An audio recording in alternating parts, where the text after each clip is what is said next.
ici Satou. Parfois, une crise qui menace le monde entier est plus proche qu'on ne le pense. Mais si possible, j'aimerais laisser ce genre de choses entre les mains de super-héros et de créatures du même genre et passer mes journées heureux dans un monde paisible. Maître, je vous ai apporté un jus de fruits tropicaux. Merci, Lulu. Alors que je me reposais à l'ombre d'un arbre, Lulu m'apporta un verre garni d'une tranche de fruits. Elle portait un maillot de bain audacieux, assorti au décor de l'île, mais après 15 jours passés là-bas, elle semblait s'y être habituée. Après m'avoir tendu le verre, Lulu retourna à la plage, où le reste du groupe jouait au jeu de la pastèque. C'était l'île centrale de la Laki, l'endroit où nous étions arrivés pour la première fois sur ce territoire. Je repris la conversation que j'avais eue avant l'arrivée de Lulu. Alors, tu n'as plus besoin de l'aide des elfes, Satou? Je parlais à Aaz, le haut elfe de la forêt de Bolénan. Normalement, le sort de téléphone ne fonctionnait qu'à portée d'une grande ville, mais lorsque je l'utilisais, il pouvait facilement atteindre la lointaine forêt de Bolénan. Non, ce n'est pas grave. Merci pour votre aide pour la mise en place de la barrière. Bien sûr, vous avez tant fait pour nous quand vous étiez à Bolénan. Après l'incident, nous avons replongé l'Alaki dans la mer, retirant l'épée brûlante et les joyaux élémentaires des tours des îles de la Tour des Sceaux pour lui redonner son camouflage initial. Cependant, Rey craignait toujours qu'un étranger ne tente à nouveau de l'utiliser à des fins maléfiques. Pour l'en empêcher, j'ai donc demandé aux elfes de Bolénan de lancer un sort d'océan vagabond autour de lui, créant une barrière qui l'empêcherait d'approcher. Je regrettais de les avoir contactés après si longtemps juste pour leur demander un service, mais Aaz et les autres étaient ravis de m'aider à mettre en place la barrière. En guise de remerciement, je suis retourné dans la forêt de Bolénan avec le sort de retour et je leur ai préparé un festin de thon. Étonnamment, ils ont même apprécié les sashimi et les sushis. Ces elfes avaient vraiment des palais raffinés. Pendant que j'y étais, j'ai aussi demandé à la chef elfe Néa si elle pouvait faire du chocolat avec les fèves de cacao. J'ai essayé d'en faire moi-même, mais apparemment, je ne m'y prenais pas bien, car le résultat n'était pas très bon. De plus, pendant que nous construisions la barrière, je me suis arrêté sur les îles autour de l'Alaki pour planter des graines de tréant. J'avais presque atteint mon quota. Quand reviens-tu nous rendre visite? Enfin. Néa a dit qu'elle avait des questions sur le choukla, et Kia voulait discuter d'outils magiques avec toi. Même avec le sort de téléphone, je voyais bien qu'elle était trop timide pour dire ce qu'elle voulait vraiment dire. Néa et Kia sont les seules personnes qui m'attendent. J'ai pris un ton légèrement blessé, surtout pour taquiner Aaz. Bien sûr que non, je suis sûre que Lua et Aya veulent te voir aussi. Et moi aussi, oui, j'aurais voulu bondir et lever les poings en l'air, mais j'ai préféré ne pas paraître trop enthousiaste.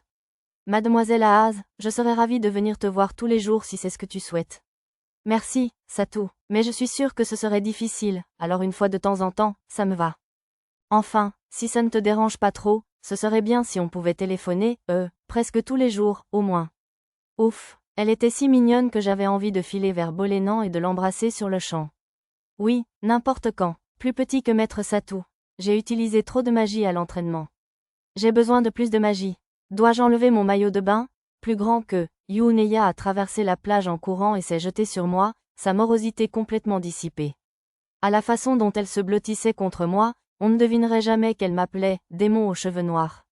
Yuneya s'apprêtait à défaire son haut de bikini, alors je l'ai vite arrêtée. Non, tu peux garder ton maillot. Satou, comment ça, garder ton maillot? Non, mademoiselle Aaz, ce n'est pas ce que tu entends. Yuneya, maître est mon maître. Tu ne dois pas l'appeler « maître » à la légère, j'insiste. C'est dangereux, interdit, et injuste de l'accaparer, je te le signale. Oh, ma sœur m'a déjà dit de ne pas essayer de l'accaparer. Bref, maître Satou, s'il vous plaît, donnez-moi un peu de ma truc. Maître, ce n'est pas juste de ne fournir que de la magie à Yuneya, je t'en supplie. Donne-moi aussi de la magie, je t'en prie. Nana attrapa les bretelles de son maillot une pièce et le descendit jusqu'à son nombril. Elle me faisait toujours face, ce qui me permit de voir ses larges pics jumeaux danser en rythme. Waouh, ils sont énormes, Nana. Pas aussi gros que la silhouette adulte de ma sœur, cependant. Yuneya attrapa allègrement les seins de Nana avec une indifférence enfantine. Ma poitrine appartient à maître, je le déclare. Nana, s'il te plaît, couvre ta poitrine. Tu peux tenir une serviette dessus pendant que je t'approvisionne en magie. Est-ce Satou? C'est couvrir sa poitrine? Attends, ça veut dire qu'il est découvert? Satou? Zut. Le sort de téléphone captait ma partie de la conversation, plongeant Aaz dans une légère panique. Quelqu'un se conduit mal ici? Obscène. Ayant vent du raffut, Arisa et Mia s'approchèrent. Plus petit que Yuneya, il ne faut pas trop embêter Satou, d'accord? Plus grand que, plus petit que ma sœur, plus grand que, Rei était derrière elle, réprimandant déjà Yuneya. Elle était revenue à son mode enfant à faible puissance, ce qui donnait lieu à une scène plutôt amusante. Haché, Ray, ne t'assois pas sur les genoux du maître comme si c'était naturel. Et même, pas d'accaparement. Je vais m'installer là, alors. Ray se déplaça sur ma jambe droite, et Arisa et Mia se précipitèrent immédiatement sur ma jambe gauche. Tama aussi? Pochi veut s'asseoir aussi, monsieur. Ne causez pas d'ennui au maître, vous deux. Les filles bêtes se joignirent à la bataille, suivies de Lulu, qui me prit doucement le dos du doigt. Cela me chatouilla un peu. Sato, j'ai endormi Aaz avec la magie de la forêt et je l'ai mise au lit. Merci, mademoiselle Lua. J'essaierai de passer à la cabane dans les arbres demain matin pour expliquer la situation à mademoiselle Aaz. Ce serait apprécié. La panique d'Aaz l'avait prise de vertige, alors l'elfe Miko Lua, sa servante, prit la relève. Il serait impossible d'expliquer cette situation chaotique avec des mots. Pendant que je parlais avec Lua, quelque chose d'autre captiva l'attention des filles, et elles coururent à nouveau vers la plage. Sato, j'ai besoin de te parler. Seul Ray restait, me regardant d'un air sérieux. Tu comptes vraiment rester sur l'île? Maintenant que nous avions réglé quelques détails et terminé notre visite de l'Alaki, il était temps pour nous de quitter l'île. Un demi-fantôme ne peut pas fonctionner dans un endroit comme Labyrinth City, où les miasmes sont denses. Et les endroits très peuplés ont tendance à être infestés de miasmes, eux aussi.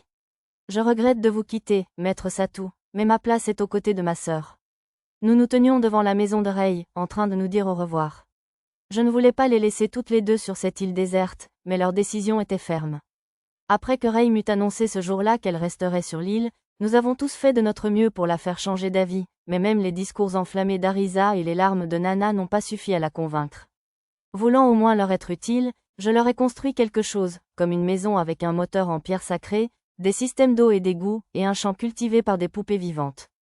Très bien, j'ai le sort de retour, alors je viendrai vous dire bonjour quand je serai en route pour la forêt de Bolénan. Oui, j'ai hâte de vous voir tous. Plus petit que revenez quand vous voulez, maître Sato. Plus grand que, Ray et Yuneya m'embrassèrent chacune sur la joue. Larve, non, Ray. Je reviendrai te voir, je le déclare. Merci de t'être occupé de moi si gentiment, Nana. Nana et Ray se serraient fort dans les bras. De la part d'Aaz, Mia tendit à Ray une cloche silencieuse de Bolénan qu'Aaz lui avait offerte. En posséder une indiquait qu'on était sous la protection des elfes, donc les races de fées et les personnes qui admiraient les elfes traitaient celles qui la tenaient avec bienveillance. Merci, Mia. Ray tendit la main et accepta la cloche, puis entoura Mia de son bras et la serra contre Nana. Avec ses bras si petits sous cette forme, elle pouvait à peine les enlacer, mais ce serait probablement impoli de le souligner.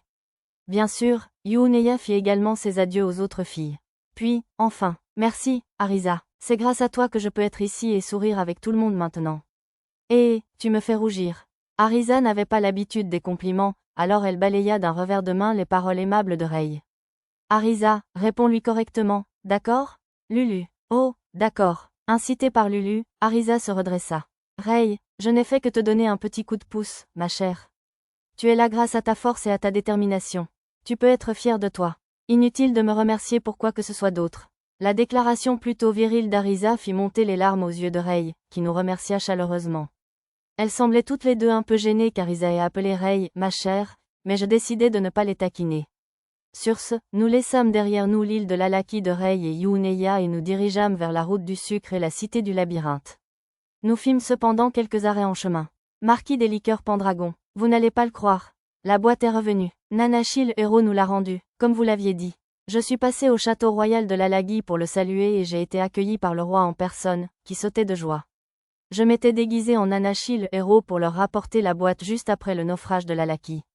Il avait l'air sur le point de mourir quand elle a été volée, après tout. Je suis ravi de l'apprendre. Félicitations. Vous avez dit quelque chose à sœur Nanashi pour nous, n'est-ce pas, marquis des liqueurs Pendragon? Non, je n'ai pas fait. Toujours si modeste. Nous organiserons un banquet de 3 jours et 3 nuits pour célébrer votre cérémonie de péri. Ministre, achetez tout l'alcool de la ville fortifiée. Nous le distribuerons gratuitement au peuple pendant le banquet. Les ministres du château se préparèrent tous joyeusement. Normalement, le ministre des Finances serait là pour contrôler la situation, mais cette fois, il participait à la fête, interrogeant ses subordonnés pour voir s'il pouvait trouver une marge de manœuvre budgétaire. J'étais un peu inquiet pour l'avenir de ce royaume. Je retournai à l'auberge annoncer aux autres que nous resterions 5 jours environ et leur demander de se préparer à emménager dans la chambre du château qui nous avait été attribuée pour la durée de notre séjour. Maître, ce salaud de tripoteur dit qu'il veut vous montrer quelque chose.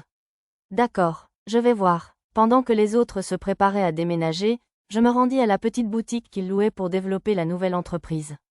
Sir Pendragon, j'en ai entendu parler. Pourquoi ne nous avez-vous pas dit que vous étiez marquis des spiritueux? Raleigh Ashinon, le fils du marquis, vint m'accueillir avec un grand sourire. Derrière lui se trouvait un homme aux yeux cernés et un jeune garçon.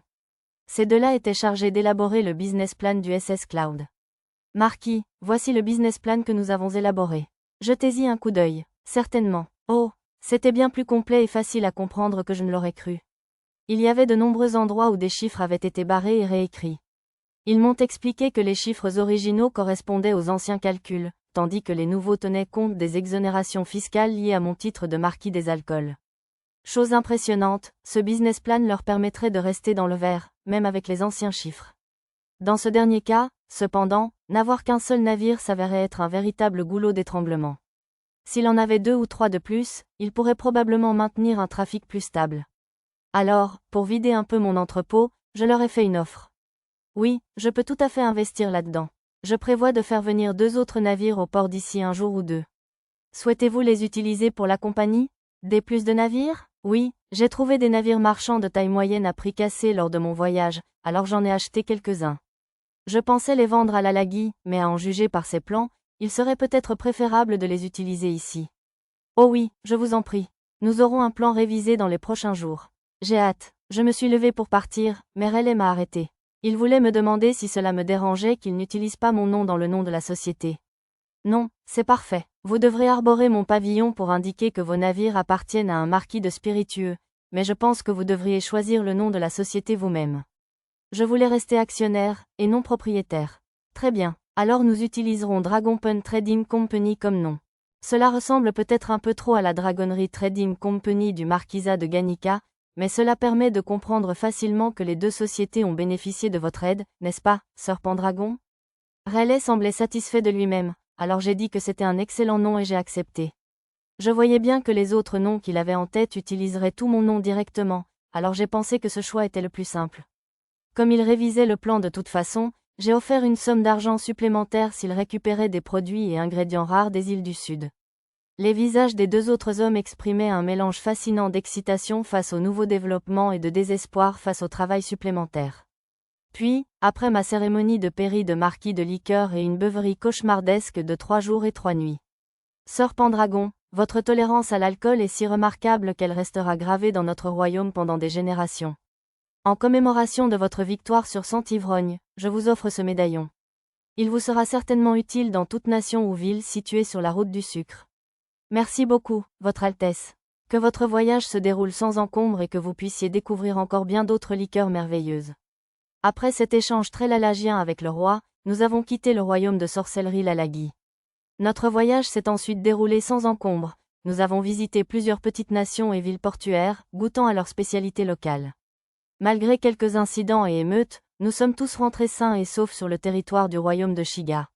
Nous avons dépassé le marquisat de Ganica en route, sommes entrés dans un port du comté voisin d'Uke et avons traversé les montagnes pour atteindre le port du comté de Kirikou, de l'autre côté de la péninsule. Cette péninsule était très vaste, et de nombreux voyageurs empruntaient ce raccourci. Arrivés dans le comté d'Uke, nous avons pris un petit navire classique, et j'ai remisé le navire volant au dépôt. Les comtés d'Uke et de Kirikou étaient tous 2 de petits comtés rustiques, axés sur l'industrie de la pêche. Malgré leurs similitudes, ou peut-être à cause de cela, leurs dirigeants respectifs ne s'entendaient pas, mais cela nous importait peu, puisque nous n'étions que de passage. Maître, quel navire allons-nous prendre à partir d'ici? Ne vous inquiétez pas, j'ai une idée. La plupart des marins n'aimaient pas laisser les femmes monter à bord, mais il y avait quelques exceptions. J'ai mis les pieds dans une boutique un peu à l'écart du reste du port. Bonjour, si vous cherchez un bordel, essayez le quartier chaud de l'autre côté du port. Si vous êtes perdu, longez la plage par là et vous serez de retour au centre. La belle capitaine leva à peine les yeux en nous faisant signe de retourner vers la porte. Non, j'espérais que vous pourriez transporter 8 passagers jusqu'à la ville commerçante de Tartumina. Vous n'êtes pas sérieux. Ah, je vois, cela inclut ces petites dames là-bas, n'est-ce pas? Bon, d'accord. Bienvenue à bord du SS Chideville. Nous sommes donc devenus passagers du navire galère des femmes en route vers Tartumina. Soyez en forme, bande de chiens galeux. Oui, oui, capitaine. Fidèle à son nom, l'équipage du SS Chideville était entièrement féminin. Beaucoup d'entre elles étaient des jeunes femmes vêtues d'un simple bandeau sur le torse, il était donc difficile de savoir où regarder. Les sièges passagers étaient juste en face de ceux des rameurs, je ne pouvais donc pas vraiment détourner le regard. Vous pouvez regarder autant que vous voulez, si vous aimez ce que vous voyez. À condition que vous nous remboursiez avec une bonne bière une fois arrivés au port. Je préfère le rhum, le moins cher me va. Je vous offrirai avec plaisir toute la bière et le rhum que vous voudrez. Les rameurs rirent de bon cœur, et je souris en retour. Boire semblait les motiver autant que n'importe quel marin, ils ramèrent un peu plus vite qu'avant. Tartumina est en vue, monsieur. Ce port est terriblement bondé, alors ça vous dérange si on fait un détour par le suivant? Bien sûr, comme vous le souhaitez. Effectivement, comme c'était le cœur du commerce extérieur du royaume de Shiga, de gros navires marchands venus de partout s'y trouvaient, entre lesquels d'innombrables petits navires naviguaient au hasard.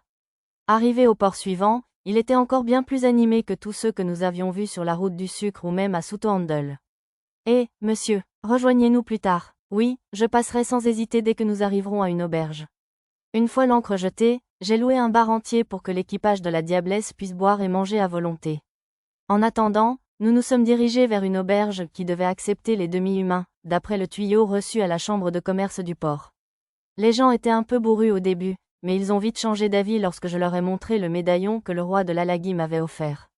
Je n'arrive pas à croire que la soie rouge de l'Alagi et les larmes du ciel d'Ishrali se vendent si cher ici. Sans blague, la soie rouge s'est vendue 7 fois son prix initial, et les larmes du ciel, plutôt 30 fois. Tandis qu'Arisa et moi discutions avec enthousiasme de nos affaires, nous sommes arrivés à l'auberge. J'ai donc rempli les papiers pour notre chambre et je suis retourné au bar, où les matelots nous attendaient. J'ai laissé le reste de mon groupe à l'auberge. J'avais payé pour chacun un plat complet de bœuf au mie, le fameux de l'auberge. Prenant un raccourci par un quartier mal famé de la ville, je me suis retrouvé près d'une arène. Vice-roi, si votre femme apprend que vous allez à l'arène si tard dans la nuit, vous aurez de gros ennuis. Imbécile, quand puis-je passer du temps avec ces magnifiques jeunes hommes, si ce n'est quand Leitel est dans le comté de Kirikou? Cette conversation lascive avait lieu entre un homme d'âge mûr, extrêmement riche et d'apparence noble, et un vieux majordome. 4 beaux jeunes chevaliers les encadraient, vêtus d'armures argentées brillantes. 2 sentinelles surveillaient le chemin que le groupe tentait d'emprunter, et l'une d'elles s'avança pour leur parler. Je suis vraiment désolé, messieurs. Par ici se trouve une rue corrompue, fréquentée par les humbles roturiers. Un noble comme vous devrait faire attention à ne pas. Comment osez-vous me bloquer le passage, mon vieux? La sentinelle baissa la tête, d'une politesse presque surnaturelle, tentant d'expliquer au noble par un détour que seules certaines personnes étaient autorisées à emprunter cette rue. Mais le noble refusa d'écouter, frappant le garde de son bâton et tentant de forcer le passage. Furieux, l'autre garde s'avança pour défendre brutalement son camarade. Eh, noble, c'est le chemin qui mène à la salle d'attente des esclaves gladiateurs. Si vous voulez assister au combat, utilisez l'entrée principale. Quel chien impoli, remettez-le à sa place. Les 4 chevaliers dégainèrent leurs épées et frappèrent les 2 gardes, armés seulement de gourdins. Sérieux? Le sang gicla de partout, et les 2 gardes s'écrasèrent au sol en un instant. À bien y penser, dans ce royaume, être impoli envers un noble de la haute société signifiait souvent devenir esclave, voire être tué sur le coup. Cela me fit regretter la démocratie. Achevez-les, dit le noble d'un ton glacial, puis il s'engagea dans le chemin avec son majordome et 2 de ses chevaliers. Les 2 chevaliers restants levèrent leurs épées au-dessus des gardes tombés, alors je décidai d'intervenir. Excusez-moi, messire chevaliers. Ces 2-là ont-ils commis une offense? Si je les laissais tuer ces types sous mes yeux, je ferais certainement des cauchemars plus tard. Êtes-vous un ami de ces canailles sans manière? Oui, et je dois m'excuser pour leur insolence et leur grossièreté. Tenez, ceci vous dédommagera peut-être. Je glissai au chevalier 2 petites bourses de pièces d'or. HMPH. Très bien. À en juger par le poids de l'or qu'ils contenaient, les chevaliers acquiescèrent d'un hochement de tête satisfait et rejoignirent leur maître. J'ai fait boire une potion de récupération à chaque garde. Des membres du personnel de l'arène vinrent constater le tumulte, alors je les laissai s'occuper du reste. C'est tout ce que vous avez comme potion démoniaque? J'ai plein d'autres potions de cadavres. On y est pour l'instant. Combien pouvez-vous en préparer pour le mois prochain? À vous de voir, monsieur Daman. Ne fais pas le malin avec moi, pillard. Maintenant, on vendait de la drogue? Cet endroit de Tartumina semblait assez rude. Si on pille trop, Sokel va nous démasquer, alors limitons les petits boulots supplémentaires. Ma compétence, oui fine, a capté des informations à consonance secrète provenant d'hommes à l'air délinquants, mais cela ne m'intéressait pas vraiment. J'ai donc simplement noté leur nom et la nature de leurs délits et je les ai remis dans une lettre au poste de garde. Mieux valait laisser les arrestations de criminels aux professionnels. Ce soir-là, j'ai fini par boire avec les sensuels matelots jusqu'au matin. On aurait dit une réunion de sorcières, mais elles étaient plutôt douces à certains égards, alors ça me convenait. Rii et Effie, monsieur. Quelques jours plus tard, j'ai utilisé le sort de retour pour retourner dans la forêt de Bolénan et récupérer nos chevaux et notre calèche, au grand bonheur de Tama et Pochi. Lisa et Nana semblaient ravis de remonter sur un rhinosaure. Nous aurions pu utiliser mon dirigeable improvisé pour prendre un raccourci vers la cité du labyrinthe, mais nous avons préféré profiter du voyage en calèche. De plus, je voulais tester le vélo électrique que j'avais attaché à la nouvelle calèche magique. Le voyage s'est finalement déroulé sans trop de rencontres avec des monstres ou des bandits. En chemin, nous nous sommes arrêtés à Kelton, carrefour routier majeur situé entre Tartumina, la capitale royale, et Selivra, la cité du labyrinthe. On y trouvait une incroyable variété de marchandises et de personnes. Nous sommes ensuite arrivés à Furuzawa, une petite ville à mi-chemin entre Kelton et Selivra. Après cela, les villages se sont de plus en plus dispersés jusqu'à ce que nous traversions un terrain vague. Les villages le long de la route se sont espacés de plus en plus, et il était clair que la terre était bien plus aride. La cité du labyrinthe est juste au-delà de ces montagnes, n'est-ce pas? Arisa, assise à côté de Lulu dans la place du cocher, ouvrit la trappe pour me parler. C'est vrai, on y est presque. Finalement, la calèche traversa les montagnes et le large bassin contenant Selivra, la cité du labyrinthe, apparut. La partie la plus proche de nous était couverte de Veria, une plante ressemblant à des cactus, parsemant un terrain vague qui ressemblait à un désert. Au loin, dans la cité du labyrinthe, se trouvait une colline qui contenait l'entrée du labyrinthe. Le bassin au-delà, menant aux montagnes de l'autre côté, était peuplé de toutes sortes de monstres végétaux. Au-delà de cette chaîne de montagnes, il semblait y avoir un désert. On y est enfin. Ouais, maintenant, notre combat commence vraiment, monsieur. Arisa, Tama et Pochi sourirent avec enthousiasme. J'aimerais qu'ils ne disent pas des choses aussi inquiétantes. Allons-y. Il n'y a pas de village entre ici et Labyrinth City, juste des aires de repos couvertes par la pluie, et certaines n'ont même pas de puits. Allez, allez, c'est parti. Sur cette exclamation joyeuse d'Arisa, la calèche descendit la colline vers Labyrinth City. Je me suis installé confortablement, imaginant toutes les nouvelles rencontres, les paysages et les délices qui nous attendaient à Labyrinth City. Ce serait assurément une aventure passionnante.